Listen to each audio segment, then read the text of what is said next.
Hi everyone, welcome back to biology class. So let us start our fourth chapter, Keeping Diseases Away. You can see a newspaper report here. So what all are the news? You can see there, prevent rat fever, alert recommended, measures to ensure drinking water in flood affected areas, contagious diseases follows flood. You know that Kerala withstood the incomparable floods with unity. We faced flood with unity, isn't it? We all worked together to rescue others. Then what threatened the state again soon after the great flood? വെള്ളപ്പൊക്കത്തിന് ശേഷം നമ്മൾ face ചെയ്ത problems എന്തൊക്കെയായിരുന്നു? That is diseases, drinking water problem, etcetera. After flood, in every place, several types of diseases will emerge and there will be drinking water problem also. Why?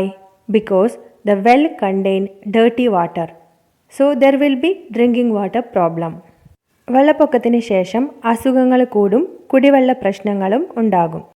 What are the reasons for the spread of diseases in such situations? That is, why diseases occur after flood? What is the reason for occurrence of disease after flood?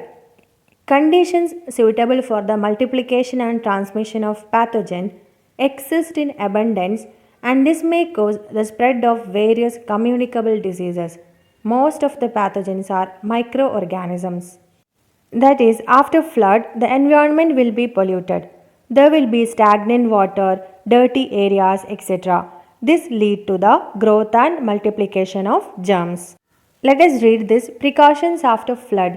ഫ്ലഡിന് ശേഷം എന്തൊക്കെ precautions എടുക്കണം? The Department of Health has given numerous instructions to avoid health issues that may arise after overcoming the emergency situations. Drinking boiled water and water purified using enough quantity of chlorine prevents waterborne diseases. We have to drink boiled water and water that is cleaned after adding chlorine for preventing waterborne diseases. വെള്ളത്തിലൂടെ പകരുന്ന അസുഖങ്ങൾ ഒഴിവാക്കാൻ വേണ്ടി നമ്മൾ boiled water കുടിക്കണം. അതേപോലെ chlorine കൊണ്ട് purify ചെയ്ത വാട്ടറും കുടിക്കണം.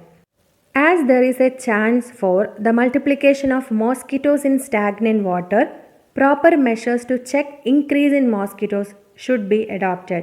So we know that after flood there will be stagnant water. So mosquitoes will grow in stagnant water. കെട്ടിക്കിടക്കുന്ന വെള്ളത്തിൽ മോസ്കിറ്റോസ് വളരാനുള്ള ചാൻസ് കൂടുതലാണ്. സോ അത് ചെക്ക് ചെയ്ത് അങ്ങനെയുള്ള ഏരിയാസ് ക്ലീൻ ചെയ്യണം. For controlling diseases like rat fever, eliminate the vectors and take preventive medicines as per the directions of expert. എലിപ്പനി പോലുള്ള രോഗങ്ങൾ ഒഴിവാക്കാൻ വേണ്ടി what we have to do? Eliminate the vectors. എലിപ്പനിക്ക് കാരണമായ വെക്ടേഴ്സിനെ ഒഴിവാക്കണം. And also we have to take preventive medicines. അത് prevent ചെയ്യാനുള്ള medicines നമ്മൾ കഴിക്കണം. Disease affected persons must undergo diagnostic tests to confirm their illness and should take proper medicines. Those people who are not well, they should do diagnostic test to confirm their disease. After that they have to take medicines. രോഗം വന്ന ആൾക്കാർ diagnostic ടെസ്റ്റൊക്കെ നടത്തി അതിനുള്ള medicines use ചെയ്യണം. People living in unsafe places must shift to safe places as per instructions. So people should be moved from unsafe place to safe place. Ensure personal hygiene and environmental hygiene at the rehabilitation centers and create an atmosphere to protect health.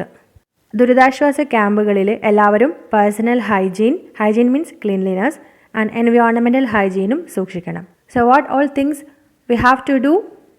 Drink boiled water, drink water purified using chlorine, avoid stagnant water, avoid mosquitoes, eliminate the vectors, person must undergo diagnostic test, ensure personal hygiene and environmental hygiene. Diseases can be classified into two types, pathogenic diseases and non-pathogenic diseases. Pathogenic diseases means they are caused by pathogens or microorganisms. Non-pathogenic diseases means they are not caused by pathogens or microorganisms.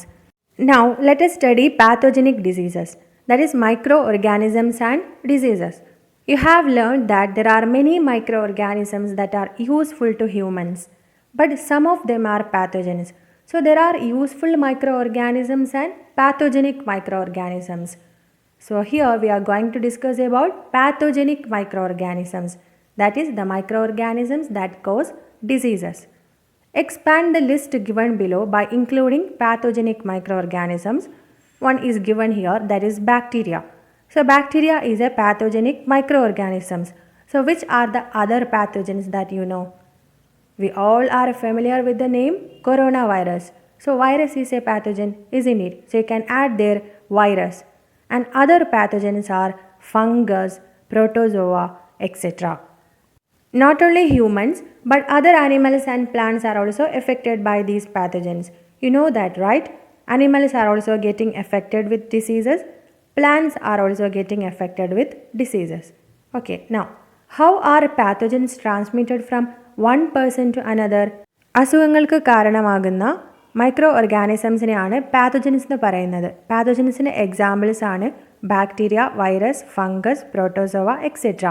So ഈ pathogens ഒരാളിൽ നിന്നും മറ്റൊരാളിലേക്ക് എങ്ങനെയാണ് spread ചെയ്യുന്നത്? That is, observe this illustration. Modes of transmission of diseases.